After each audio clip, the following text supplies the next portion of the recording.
UP के सिद्धार्थनगर जिले के काजी रुदौली में दिव्यांगों में साइकिल बांटी गई। वहीं इस कार्यक्रम के मुख्य अतिथि सांसद श्री जगदम्बिका पाल और विशिष्ट अतिथि श्री जग प्रवेश जी रहे। इस दौरान जगदम्बिका पाल ने आए हुए लोगों को संबोधित भी किया।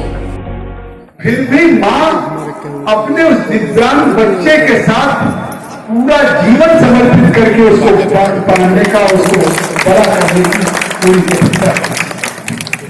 तो ऐसी माँ को पूजा योग्य हमने की, ऐसी माँ हमारे लिए बंधनी नहीं होगी।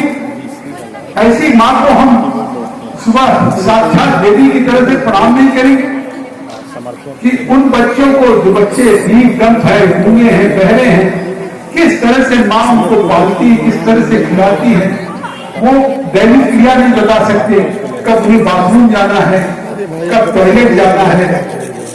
और इसके बावजूद भी इस बात की, जो जिस घर में, परिवार में कोई दिव्यांग हो गया, तो वो केवल अगर किसी को अनुभव उस दिव्यांग को पालने में भागीरथ तपस्या करने का अगर अनुभव है तो उस माँ बाप को होता है। लेकिन अगर उसके बाद पहली बार भारत में किसी को चिंता हुई कि वो दिव्यांग बच्चों की चिंता केवल उसके माँ बाप की नहीं है, और ये मान करके कि आखिर ये बच्चों का क्या दोष है, और बच्चों को अगर दिव्यांग होना पड़ा। सिद्धार्थनगर से केकेडी न्यूज संवाददाता पवन जायसवाल की रिपोर्ट। यह मामला उत्तर प्रदेश के अमरोहा जनपद के गजरौला थाना क्षेत्र के गांव मोहम्मदाबाद का है, जहां शराब के ठेके के पास दो युवकों की कुछ ही दूरी पर दो लाशें मिली, जिसके बाद इलाके में सनसनी फैल गई। मामले की मिली जानकारी के अनुसार मरने वाले युवक का नाम सूफियाना पुत्र नसरुद्दीन निवासी मोहम्मदाबाद तथा दूसरे का नाम रामनिवास उर्फ डब्बू पुत्र बलकरण सिंह निवासी गांव कासमाबाद का है। इस पूरे मामले में मृतक रामनिवास के पिता ने बताया कि 2 दिन पहले शराब ठेके के मालिक सुल्तान से झगड़ा हुआ था। उसने इन्हें मारने की धमकी दी थी। साथ ही उन्होंने कहा कि मुझे शक है कि सुल्तान ने ही इनकी हत्या की होगी। आपके बेटे की जो हत्या हुई है और उसके साथ एक युवक की और हत्या हुई है, क्या मामला लग रहा है, क्या वजह है? पता नहीं, घर से तो ये लेटा देखने गया था खेत में, तो कल तो ये बोंगे अब यह भी पता, हमने तो रात भर फोन लगाया ठेके वाले से पूरी, के पहले मैं तो वहीं खड़े छोड़ के चला आया था। ये बिरसा का गुजर है कोई। एक दिन पहले ये सुल्तान है जिसका ठेका, वो मोबाइल ले गया था इससे छीन के रामनिवास से। मेरे दिमाग से तो वो ये है जी, उसने ये इसका उसने सुल्तान ने किया है। किस समय लोग घर से निकले थे, क्या कह के निकले थे? घर से तो 1 घंटे दिन से गया था लेटर देखने जी। सरसों देखने गए खेत की, तो ये बोंगे से लेटर कटवा लो जी। तो अब कितने लोगों की हत्या की है? 2।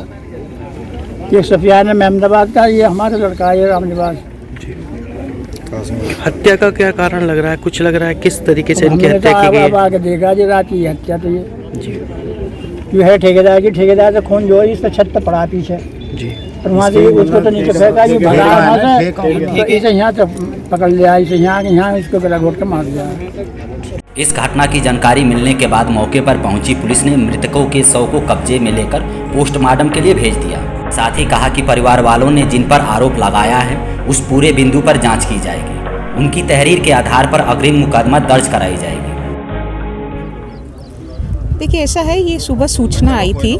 ये मोहम्मदाबाद गांव पड़ता है हमारे यहाँ गजरौला थाना क्षेत्र में, और वहाँ सूचना आई थी कि 2 डेड बॉडीज़ यहाँ मौजूद हैं। मौके पे सभी अधिकारीगण और सभी टीम्स हमारी यहीं मौजूद हैं। जो अभी तक चीज़ें देख के पता चल रहा है वो ये है कि यहाँ पास में एक ठेका है। ठेके पे किसी बात को लेकर झगड़ा हुआ है, क्योंकि ऐसे सबूत मिल रहे हैं कि वहाँ ब्लड स्पॉट्स वगैरह हैं। वहाँ झगड़ा हुआ है जिसके परस्पर पर ये घटना कारित हुई है। जो 2 डेड बॉडीज़ मिली हैं वो दोनों आइडेंटिफाई हो गई हैं। उसमें से एक जो आइडेंटिफाई है वो सूफियान नाम है और मूल रूप से मोहम्मदाबाद के रहने वाले हैं, और जो दूसरी है उनका नाम रामनिवास पता चला है, और वो यहीं पास का एक गांव है कासमाबाद, वहाँ के रहने वाले हैं। तरीके से हत्या की गई है? देखिए, अभी it will be too early कि मैं कुछ इस पर स्टेटमेंट दूँ।